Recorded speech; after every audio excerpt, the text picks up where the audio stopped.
الحمد لله رب العالمين والصلاة والسلام على سيد المرسلين وخاتم النبيين وعلى آله وأصحابه أجمعين. أما بعد فأعوذ بالله من الشيطان الرجيم. بسم الله الرحمن الرحيم.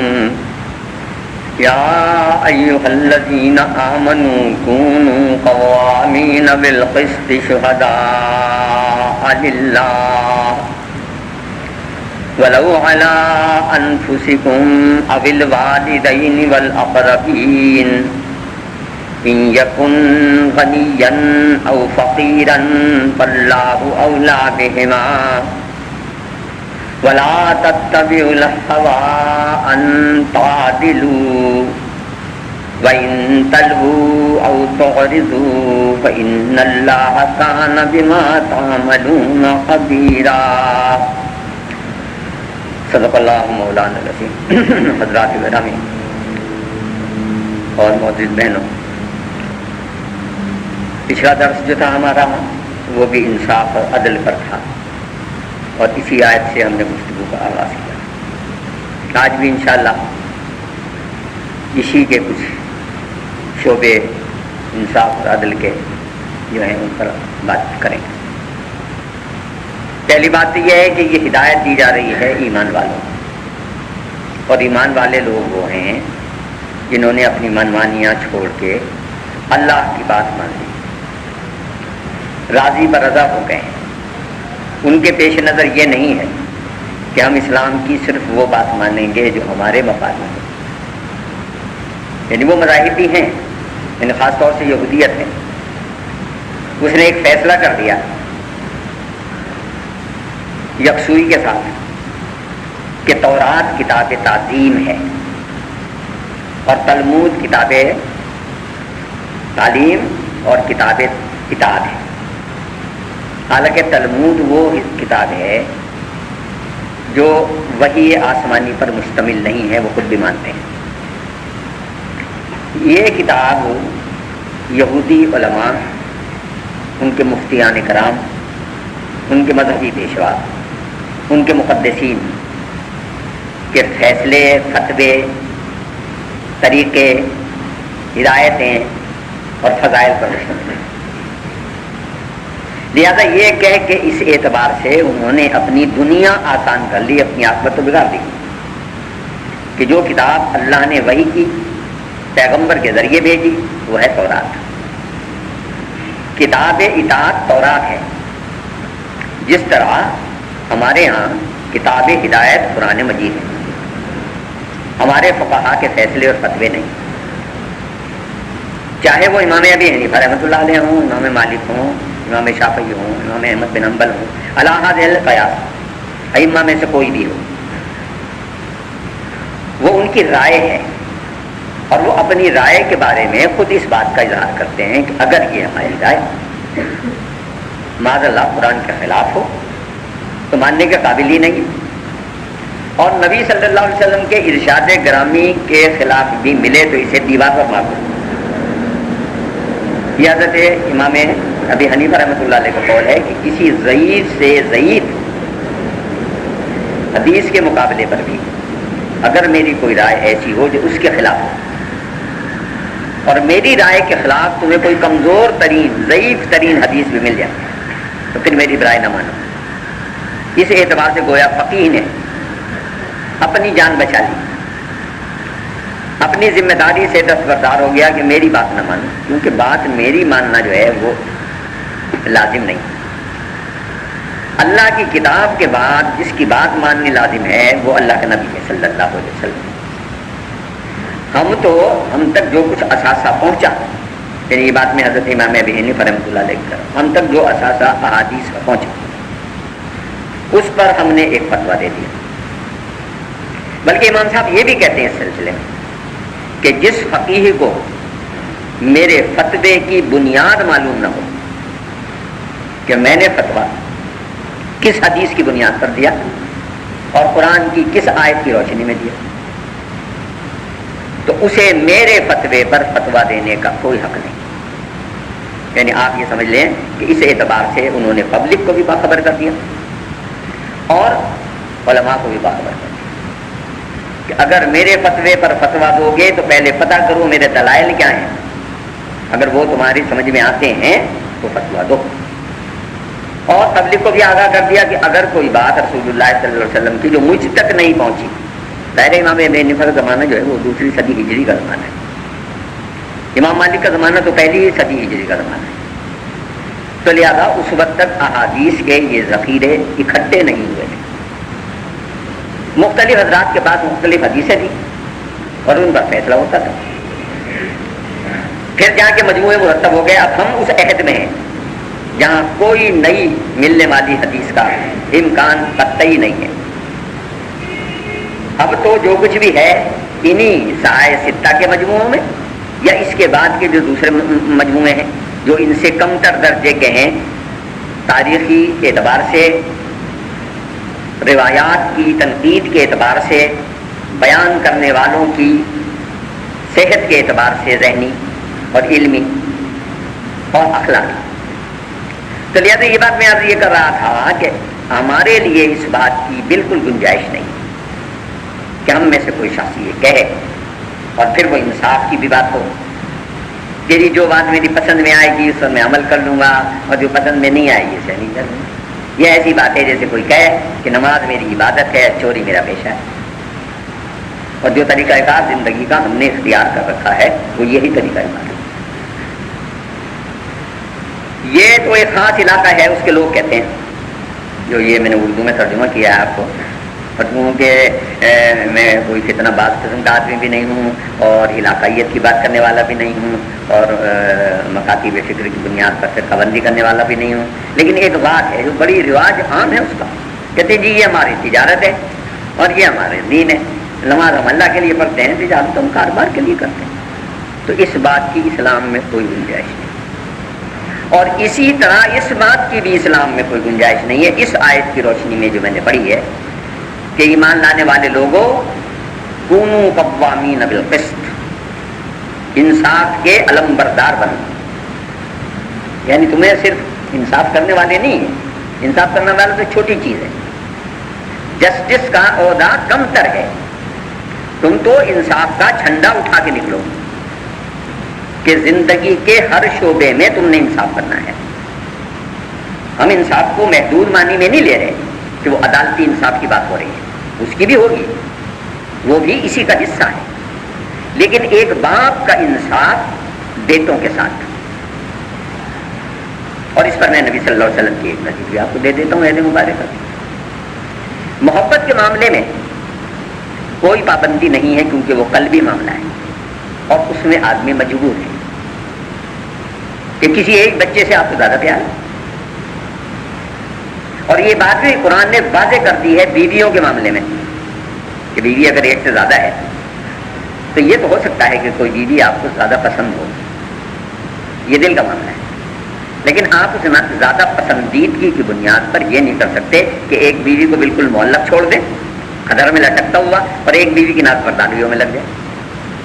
کپڑے بنا کے دیں گے تو یکساں، کھانے پینے کا سامان دیں گے تو یکساں، تفریحات دیں گے تو یکساں، خلوت نشینی کی زندگی میں بھی ان کے ساتھ انصاف کہ بیویوں کی باری ہوگی، رسول اللہ صلی اللہ علیہ وسلم کی بیوی ہے اور ہر بیوی کی ایک باری ہے، اور اس بیوی کی باری کے دن آپ کسی دوسری بیوی کے حجرے میں نہیں جاتے، اور اس گھریلو انصاف کا اور معاشرتی انصاف کا اتنا بڑا اہتمام ہے کہ جب آپ پر وہ بیماری تاری ہوئی جس کے نتیجے میں آپ اس دنیا سے تشریف لے گئے اور کمزوری اس حد تک ہو گئی کہ ایک دوسری جگہ آنا جانا ممکن نہ رہا،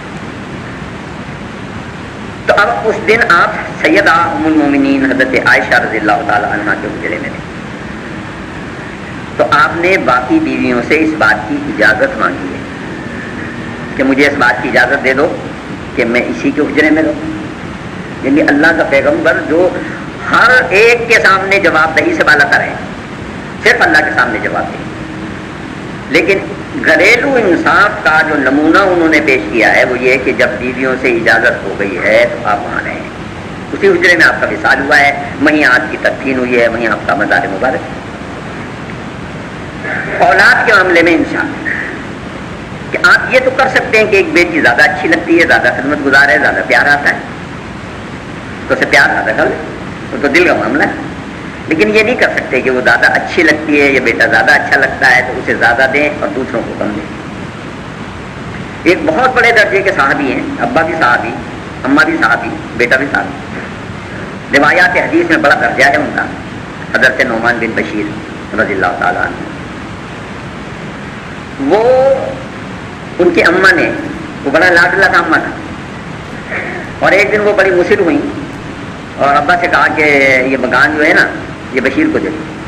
یہ انہوں نے کہا اچھا بھائی ٹھیک ہے نعمان کو دے دیتے ہیں. اب ظاہر ہے وہ رجسٹریوں کا تو زمانہ نہیں تھا، انہوں نے کہا جاؤ دے دیا ابا جی نے، بشیر صاحب نے بیٹا نعمان کو مکان دے دیا.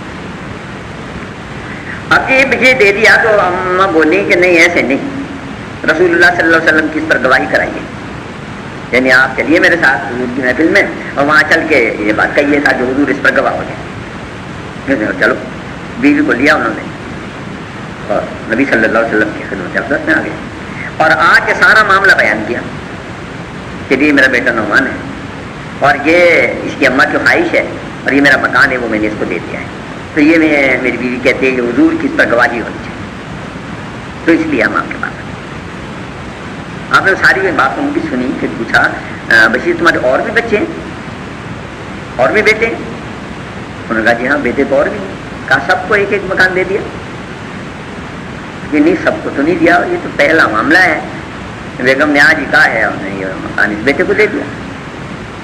انہوں نے کہا پھر دیکھو بھائی بات یہ ہے کہ میں ظلم کا گواہ نہیں بن سکتا، یا تو سارے بیٹوں کو ایک مکان دو اور یا پھر کسی کو بھی نہ دو. میں اس ظلم میں شریک نہیں ہو سکتا بطور گواہ کے، میں تو انصاف کے لیے بھیجا گیا ہوں. مجھے وَأُمِرْتُ لِأَعْدِلَ بَيْنَكُمْ، یعنی یہ نبی صلی اللہ علیہ وسلم کے لیے قرآن کا حکم ہے. قرآن کیا ہے؟ مجھے حکم دیا گیا ہے کہ میں تمہارے درمیان انصاف ہوں. انصاف کا پہلا علمبردار تو میں ہوں، اور یہ انصاف صرف عدالتی انصاف نہیں دیکھے، میں نے جو پہلو آپ کے سامنے زندگی کا رکھا وہ آپ سب کی زندگی کا پہلو ہے اور اس مصیبت میں ہم سب مبتلا ہیں. یعنی آپ اخبارات میں جو اشتہار دیکھتے ہیں مجھے بڑا دکھ ہوتا ہے جب میں یہ اشتہار دیتا ہوں میں نے بیٹے کو آگ کر دیا یا نافرمان. پہلی بات تو یہ ہے کہ جواب دہی تو تیری ہوگی کہ یہ نافرمان کیوں ہوا. تو نے اس کی تربیت نہیں کی، اپنا جو فرض تھا وہ نہیں پہچانا، تو لگا رہا کمائی کرنے میں، اولاد کو محلوں اور گلیوں میں پھرنے کے لیے آوارہ چھوڑ دیا. جب تربیت نہیں کی تم نے تو وہ تمہارے فرمانبردار کہاں سے ہوں. اور گھروں میں جو تم نے چنگیز خانی رویے اختیار کر رکھے ہیں ان کی بنیاد پر اولاد نافرمان نہیں ہوگی تو کیا فرمانبردار ہو. تو اپنے جرم کی سزا اولاد کو دے رہے ہو کہ جو انہیں آپ کر دیا. کسی آدمی کو اسلام میں اپنی اولاد کو آپ کرنے کا کوئی حق حاصل نہیں، اور یہ آق نامہ اسلامی ریاست تسلیم ہی نہیں کرتی. اور اگر یہ آق کا اشتہار دینے والا مر جائے تو اس آق کے اشتہار کی بنیاد پر تقسیم وراثت میں کوئی رکاوٹ نہیں آتی، اس لیے کہ آپ کا حق آپ کی جائیداد پر جب تک آپ کا سانس کا رشتہ قائم ہے تو ہے، اور جیسے ہی سانس کا رشتہ ختم تو آپ کا حق ختم. اب آپ کی جائیداد پر آپ کا صرف 1/3 حق ہے کہ وہ آپ کی ہے کہ آپ کسی لیکن وارث کو نہیں دے سکتے. غیر وارث کو دیں، مدرسے کو دیں، مسجد کو دیں، رفع عامہ کے لیے دیں، کوئی سڑک بنانے کے لیے دیں، کوئی کنواں بنانے کے لیے دیں، کسی یتیم کے لیے دیں، بیوہ کے لیے دیں، غیر وارث رشتہ دار کے لیے دیں، لیکن وارثوں کو نہیں دے سکتے. تو عرض نہیں کر رہا تھا کہ یہ کیوں. والدین اولاد کے ساتھ کسی کو بہت کھلاتے پلاتے ہیں، بڑا اچھا لگتا ہے، وہی تو ٹھیک ہے. اچھا لگنے کا مطلب یہ تو نہیں ہے نا کہ باقیوں کو محروم کر کے اس کو کھلانے پلانے پلاتے. کھانا پینا دینا ہے سب کو یکساں دینا ہے، کپڑے دینے ہیں سب کو یکساں دینا ہے، تعلیم کے لیے کوشش کرنی ہے سب کی کرنی ہے. اس بات کے تم ذمہ دار نہیں ہو کہ تمہاری کوششوں کے نتیجے میں سب یکساں درجے کے پڑھے لکھے ہو جائیں. یہ کسی بیٹے کی بدبختی ہے کہ وہ تعلیم سے بھاگنے لگے، اس کا جواب تمہیں نہیں دینا، اس کا جواب بیٹے نے دینا ہے. لیکن اگر تم نے کسی بیٹے کی تربیت سے پہلو تہی کی تو اس کا جواب تم نے دینا ہے. کسی بیوی کے ساتھ تم نے تعلقات میں اگر دوئی برتی یا کمزوری دکھائی تو اس کا جواب تمہیں نہیں دینا۔ اب یہ انصاف میں نے آپ کو گھریلو زندگی کے معاملے میں بتایا۔ اسی طرح بھائیوں کے درمیان، اور کہتے جی ہم نے تو بھائی سے ملنا ہی چھوڑ دیا۔ بھائی کیوں چھوڑ دیا؟ اور یہ ایک عام سی بات ہے، چھوڑنے کے سلسلے میں بھی اسلام نے صرف ایک اجازت دی۔ آپ سوچیں گے پتہ نہیں آج کہاں نکل گئے ہیں گفتگو کرنے میں بالکل اپنے موضوع کے گرد گفتگو کر رہا ہوں، اس لیے کہ اللہ نے ایمان والوں کو علم بردار بنایا ہے انصاف کا، اور انصاف ایسی شے ہے جس کے لیے خدا نے اپنی صفت کے طور پر سورہ آل عمران میں کہا کہ قائما بالقسط، اللہ وہ ہے جو انصاف پر قائم ہے، اور اگر اللہ انصاف پر قائم نہ ہو تو ایک سیکنڈ کے لیے بھی کائنات قائم نہیں رہتی۔ اور اللہ نے وہاں یہ بھی کہا ہے شہید اللہ انہ لا الہ الا ہو والملائکۃ واولو العلم قائما بالقسط، اللہ بھی اس بات کا گواہ کہ اس کے سوا کوئی معبود نہیں، اس کے سارے فرشتے اس بات کے گواہ، سارے اہل علم اس بات کے گواہ، اور اس بات کی گواہی کہ اللہ انصاف پر قائم ہے، اور یہ ساری کائنات قائم ہی انصاف پر ہے۔ اگر عدل نکل جائے تو یہ کائنات متصادم ہو جائے، تو لہذا زندگی کے جتنے شعبے ہیں ان میں پہچانے کہ تعلقات کے ساتھ دیانتدارانہ طرز عمل اور انصاف پسندانہ رویہ اللہ کا حکم ہے۔ ایک صاحب نبی صلی اللہ علیہ وسلم کی خدمت میں آئے اور انہوں نے ایک بڑی لمبی چوڑی تقریر کی اپنے عزیز و رشتہ داروں کے خلاف، اور ارشاد فرمایا کہ جناب میں ان سے ملتا ہوں اور وہ مجھ سے نہیں ملتے، میں جوڑتا ہوں وہ کرتے ہیں، میں انہیں دیتا ہوں وہ مجھے محروم رکھتے ہیں، میں ان کی عزت کرتا ہوں میری بے عزتی کرتے، وہ جو کہہ سکتے تھے وہ آپ سنتے رہے۔ میں جب اس حدیث کو پڑھا تھا تو میں سوچا کہ یہ بیان کرنے والا زندگی کا کوئی پہلو ایسا نہیں ہے جو چھوڑ رہا ہو، جس کا مدعا اس کے سوا کوئی نہیں۔ اگر آپ اس کا نفسیاتی تجزیہ کریں کہ یہ رسول اللہ صلی اللہ علیہ وسلم سے فتویٰ لینا چاہتا ہے ترک تعلق کا، کہ مجھے ترک تعلق کا فتویٰ دے دیں کہ میں اپنے اس بھائی کو چھوڑوں۔ آپ نے سب کچھ سننے کے بعد کہا اگر تم واقعی اپنے قول میں سچے ہو تو جب تک تم یہ کر رہے ہو تمہارے لیے اللہ کی طرف سے ایک فرشتہ مقرر ہے، وہ دعائے خیر کر رہا ہے، اجازت نہیں دی، چھوڑنے کی اجازت نہیں۔ اچھا، صرف ایک بات بارے چھوڑنے کی اجازت، وہ یہ کہ کوئی آدمی اتنا بد کلام اور بد زبان ہو کہ کوئی آدمی اس کی بد زبانی اور بد کلامی اور فحش گفتگو کے بچنے کے لیے اس سے ملنا چھوڑ دے تو چھوڑ سکتا ہے۔ اب آپ سمجھ لیجئے کہ اس میں گفتگو اور آپس میں بات چیت کرنے کے آداب کا مقام کیا ہے اسلام، جس کا ہم بالکل ہی خیال نہیں رکھتے۔ ہم تو ہمارا حال یہ ہو گیا ہے کہ بے تکلفی کو محبت کی علامت سمجھتے ہیں، اور ہمارے ہاں بے تکلفی یہ ہے کہ جب لنگوٹیا کو ملتا ہے تو بجائے سلام کرنے کی گالی دیتا ہے، اور جواب میں وہ بھی گالی دیتا ہے، اور اس گالم گلوچ کو تصور یہ کیا جاتا ہے کہ بہت محبت ہے آپس میں۔ وہ اللہ کے بندو، محبت ہے تو ایک دوسرے کو دعائیں دو، ایک دوسرے کے لیے دل خوش کن باتیں کرو۔ یہ السلام علیکم ورحمۃ اللہ وبرکاتہ جو ہے یہ تو اللہ کی طرف سے مقرر کیا ہوا تحفہ ہے۔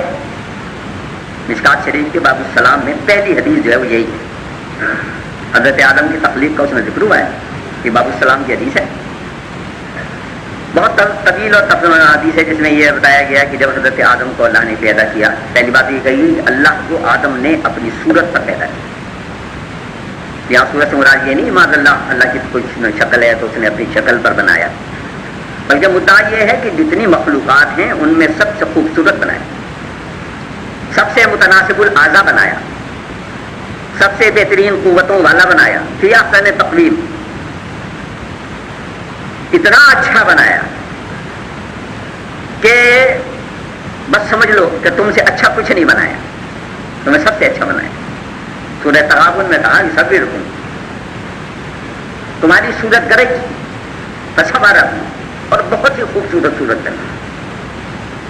شکر گزاری تو یہ ہونی چاہیے تھی کہ تم سب اللہ کا کہنا ماننے والے ہوتے، لیکن ہے کیا صورت حال یہ ہے کہ منکم مومن و منکم کافر، تم میں کوئی جو ہے وہ مومن ہے، کوئی کافر، کوئی مانتا ہے کوئی نہیں مانتا. تو لہٰذا بات یہ ہو رہی تھی کہ اللہ تعالیٰ نے انسان کو بہت اچھا بنایا، تو گفتگو اس کا حسن ہے جو کسی مخلوق کو نہیں دی.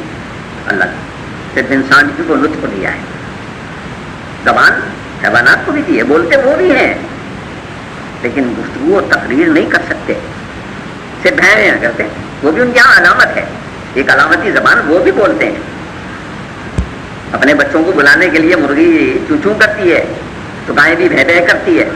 ہر جانور ایک خاص آواز رکھتا ہے، لیکن مسلسل نہیں بول سکتا. آپ کو اللہ نے مسلسل بولنے کی صلاحیت عطا فرمائی. تو لہٰذا اس زبان کو اچھے طریقے سے اسلام کی استعمال کرنا جو ہے وہ اس کے ساتھ انصاف ہے. ایک حدیث میں ارشاد فرمایا، بات اسی کی ہو رہی تھی بابو سلام والی کی. کہتے تھے آدم جب پیدا ہوئے تو ان کا قد 70 ہاتھ تھا، وہ بہت بلند قد و قامت کے تھے. پھر ارشاد ہوا کہ یہ آہستہ آہستہ کم ہوتا گیا کیونکہ ضرورت نہ رہی. آلات ایجاد کرنے لگا انسان، تو آج آلات کی ایجاد کے ساتھ ساتھ اعضاء کی ضرورت کم ہو گئی. پہلے تو اسے اپنے لیے کھانے پینے کی چیزیں بھی درخت سے خود ہی توڑنی تھی، زینہ کوئی نہیں تھا اس کے پاس، اور کھجور کے درخت پر چڑھنا جانتا نہیں تھا. تو لہٰذا قد اتنا لمبا تھا کہ ہاتھ یوں بڑھایا تھا، توڑ لیا. پھر اسی حدیث میں یہ بات بھی کہی گئی کہ آہستہ آہستہ قد گھٹتا گیا، یہاں تک کہ اب یہ ہو گیا جو تمہارا قد ہے. اور جب تمہیں اللہ اٹھائے گا تو آدم کے قد پہ اٹھائے گا، اور جب جنت میں تم آدم کے قد پہ داخل ہو. وہیں یہ بھی بتایا گیا ہے کہ یہ جو سلام کرنا ہے یہ تحفہ ہے جو آدم کو جنت میں سکھایا گیا کہ جاؤ فرشتوں سے کہا کہ اسے سلام کرنے کا طریقہ سکھاؤ. وہ تربیت گاہ تھی جنت ہماری، وہاں رہنے کے لیے تھوڑے بھیجا تھا اللہ نے. تربیت دے کے واپس اسی زمین پر خلیفۃ الارض بنایا گیا ہے، واپس یہیں بھیجنا تھا. تو زبان کے بارے میں حضور نے ایک اور جگہ ارشاد فرمایا کہ یا تو اچھی بات کہو اور یا فلیسم، یا چپ رہو. خاموشی عبادت ہے، اگر اچھی بات نہیں کر سکتے مت بولو. حضرت سیدنا علی رضی اللہ تعالیٰ، اللہ نے 10 حصے خیریت کے رکھے، ان میں سے 9 خاموش رہنے میں ہیں. بولنے میں 1 حصہ خیریت کا، اور خاموش رہنے میں 9 حصے ہیں. کیونکہ میں اور آپ بولتے ہوئے نہیں جانتے، احساس ہی نہیں ہے. اللہ کہتا ہے ہم نے تمہارے ساتھ لفظوں کو پکڑنے والا بھی ایک رکھا ہوا ہے. تمہارے منہ سے لفظ نکلتے ہیں اور وہ پکڑ لیتا ہے، اور یہ سارے پکڑے ہوئے الفاظ اکٹھے کر کے اس دن پیش ہو جائیں گے جس دن تم پیش ہو گے اللہ کے. تو لہٰذا ترک تعلق نہیں کیا جا سکتا سوائے اس سے کہ بد زبان آدمی سے اس کی بد زبانی سے بچنے کے لیے. اور اگر وہ بد زبانی ترک کر دے تو آپ بھی ترک کر دیں گے اپنا ترک تعلق، اور کوئی صورت نہیں. نقصان اٹھانے والے اور خدا کے نافرمانوں کی 3 علامتیں قرآن بیان کرتا ہے. الذین ینقضون عہد اللہ من بعد میثاقہ ویقطعون ما امر اللہ بہ ان یوصل ویفسدون فی الارض اولئک هم الخاسرون. یہ ہے نقصان اٹھانے والے، نافرمان، اللہ سے عہد کر کے توڑ دینے والے، رشتہ داریوں کے تعلقات کو منقطع کرنے والے، اور زمین پر فساد برپا کرنے والے، یہ لڑائی جھگڑے کرنے والے، یہ فرقہ واریت کے سلسلے میں ایک دوسرے کو مارنے والے. یہ چھوٹے چھوٹے مفادات کے لیے روزانہ آپ خبریں پڑھ لیتے ہیں، زمین کے تنازع میں بھائی کو مار دیا، اماں کو مار دیا، بہن کو مار دیا. یہ انسانیت کہاں رہ گئی؟ یہ ساری صورتحال اس لیے ہے کہ دراصل یہود نے تو علل اعلان کہہ دیا، پھر یہ ہم نے کتاب تعظیم بنا دیا ہے تورات کو. آپ اور ہم جو ہیں ہم نے ابھی علل اعلان یہ بات نہیں کہی، ورنہ عملاً ہم بھی یہی کر رہے ہیں کہ ہم نے قرآن کو کتاب تعظیم بنا رکھا ہے، چونتے ہیں، غلافوں میں لپیٹتے ہیں، اوپر رکھتے ہیں. اور اگر کہیں کوئی خدا نخواستہ غفلت سے بھی ذرا سا اونچا ہو جائے اور قرآن مجید ذرا سا نیچے ہو تو اس کے گلے پڑ جاتے ہیں. وہاں تک تو اتنا احترام ہے. لیکن باقی معاملات میں آج یہ گفتگو ہو رہی تھی، میں نے کہا بات یہ ہے نماز کو نصاب سے نکال دو، دینیات کو نصاب سے نکال دو، جہاد کی آیات کو نصاب سے نکال دو، وغیرہ وغیرہ اس پر بات ہوئی. میں اس سلسلے میں کہا کہ بھائی اس پر چڑھتے کیوں ہو اور اس پر بیان بازیاں کیوں کرتے ہو؟ اس وقت تو امت کا حال یہ ہو گیا ہے کہ وہ کہتی ہے کہ جناب نماز میری عبادت ہے اور معاشرت میرے خاندان کی رسم ہے. تو ایک بھائی نے اسی جواب میں کہا کہ ہاں عملاً تو ایسا ہی ہے مگر ہم اعلان نہیں کرتے اس بات کا، یعنی ابھی اتنے اچھے ہیں. میں نے کہا نہیں، ہم اتنے اچھے بھی نہیں، کیونکہ بڑے نمازیوں کو میں نے دیکھا ہے علی اعلان اپنے رشتہ داروں سے کہہ دیتے ہیں کہ تمہارے سے ہمارے معاشرتی تعلقات نہیں ہیں. جو آدمی یہ کہہ رہا ہو تیرے سے میرا معاشرتی تعلق نہیں ہے، آپ سمجھ لیجئے کہ نصف دین کا انکار کر رہا ہے. تو پتہ نہیں وہ کر کیا رہا ہے. سرکار دو عالم صلی اللہ علیہ وسلم نے دنیا کی زندگی کو نصف دین قرار دیا ہے. شادی کے لیے کہا یہ نصف دین ہے، تو ازدواجی زندگی اگر نصف دین ہے تو معاشرت نصف دین ہے، کیونکہ اسی سے تو معاشرت قائم ہوتی ہے. اللہ کہتا ہے یہ خاندان میں نے قائم کیے ہیں. سورہ نساء کی پہلی آیت میں یہی بات کہہ دی گئی کہ یا ایھا الناس اتقوا ربکم الذی خلقکم من نفس واحدہ وخلق منها زوجها وبث منهما رجالا کثیرا ونساء واتقوا اللہ الذی تساءلون به والارحام. ڈرو اس اللہ سے جس کا نام لے کے تم رشتہ داریوں کا سوال کرتے ہو. یہ رشتہ داریوں کا سوال اللہ کا نام لے کے کرتے ہو کیونکہ رشتہ داریاں اللہ نے قائم کی ہیں. لہذا تم انصاف کے علمبردار ہو تو پہلے اپنے گھر میں، اپنے خاندان میں، اپنے محلے میں، اپنی برادری میں تو اس عالم کو لے کے اٹھو، اس پرچم کو لے کے اٹھو. ساری دنیا کی نعرہ بازیاں کرتے ہو، یہ اس گھر کی طرف سے بے خبر ہو کہ جس کا تمہیں جواب دینا ہے، میرا تمہیں جواب نہیں دینا. نماز فریضہ ہے اللہ کا، اسے پورا حق پہنچتا ہے، جب چاہے معاف کر دے، جتنی چاہے معاف کر دے. لیکن اس نے کہہ دیا یہ جو رشتہ داری کے تعلقات ہیں ان کا انتہا یہ میں نے معاف نہیں کرنا، یہ اسی نے معاف کرنا ہے جس کا تم نے جرم دیا ہے. عبادات اللہ کا جرم ہے، اللہ معاف کرتا ہے، لیکن معاملات اللہ کا جرم نہیں ہے. معاملات صاحب معاملہ کا جرم ہے، اور اللہ نے صاحب معاملہ کے جرم کو نہ معاف کرنے کا اعلان کیا ہوا ہے. یہ اللہ نے نہیں معاف کرنے، یہ صاحب معاملہ نے معاف کرنا. تو لہٰذا آج جس موضوع پر ہم نے گفتگو کی ہے وہ یہ ہے کہ ہم کونوا قوامین بالقسط، ہم تو علمبردار ہیں انصاف کے. یہ انصاف کی علمبرداری ہر معاملے میں ہے. آخری 2-4 منٹ میں یہ بھی سن لیں، لباس پہنتے ہیں اس میں بھی انصاف. اگر اللہ نے آپ کو بہت دے رکھا ہے تو پہنے خوب، پابندی کوئی نہیں ہے، لیکن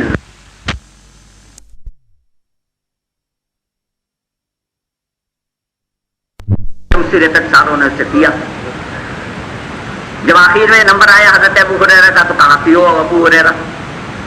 انہوں نے پیا، پی کے رکھنے لگے پیالہ. آپ نے کہا اور پیو ابو ہریرہ. انہوں نے پھر پیا، پھر رکھنے لگے پیالہ. پھر کہا اور پیو ابو ہریرہ.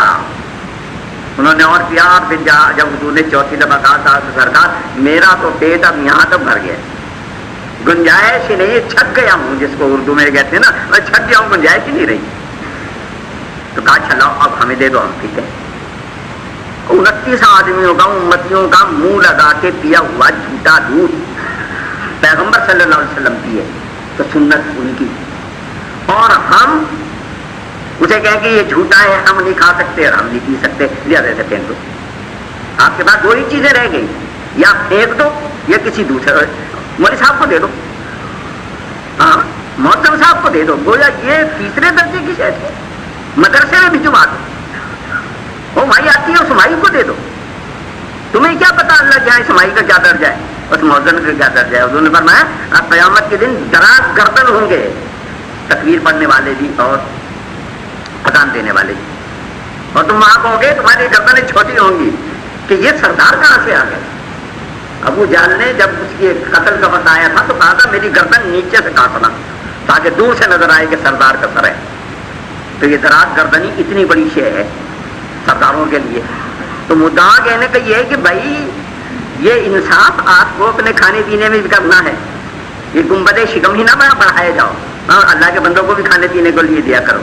اللہ نے تمہیں دیا ہے تو فراخ دستی سے دو. اللہ نے تمہیں پہننے کے لیے دیا ہے تو جو آج تم نے جھوڑے اپنے پرانے کر دیے کم سے کم وہ تو کسی کو دے دو. یا مرنے کے بعد کے لیے چھوڑ دیے کہ بھائی مرنے کے بعد ہی یہ تمہارے گھر والے جو ہیں وہ پھر مولوی صاحب کو بھیجیں. مرنے کے بعد یہ اثاثہ پھر مولوی صاحب کو جائے گا کیونکہ مولوی صاحب کو تو ٹھیکیدار بنا دیا ہے تم نے سیکنڈ کلاس مال کھانے کا. حالانکہ ایک طرف اس کی ابتدا میں نماز پڑھتے ہو کہ ایک لمحہ پہلے اس سے اگر گردن سر سجدے سے اٹھا لیا تو رسول اللہ صلی اللہ علیہ وسلم کہتے ہیں قیامت کے دن تمہارا چہرہ مسخ ہوگا اور خنزیر کی شکل میں اٹھائے جاؤ. رکوع میں پہلے جانے والا امام سے, رکوع سے پہلے اٹھنے والا امام سے, سجدے میں پہلے جانے والا امام سے, سجدے سے پہلے اٹھنے والا امام سے. اب یہ مرتبہ ہے امام کا نماز میں. وہاں تو آپ اس کی پیروی پوری کرتے ہیں. اور معاشرت میں کیا مرتبہ ہے آپ نے اس کو دیا ہوا؟ یہ مرتبہ دیا ہوا ہے کہ جو جھوٹا بچیا وہ اس کو بھیج دو, اس کے مدرسے کے طالب علموں کو بھیج دو, اور اس کے مؤذن کو بھیج دو, اس کے ساتھیوں اس کے گھر والوں کو بھیج دو. اللہ کے مندوں خود تو سوچو خدا کے آج کا جواب دینا ہے کہ نہیں دیا ہوا جواب دینا. تو بھائی آج معاشرتی انصاف پر تھوڑی سی گفتگو آپ کے سامنے کی ہے. اللہ مجھے بھی عمل کی توفیق بخشے اور آپ کو بھی. وآخر دعوانا الحمدللہ رب العالمین.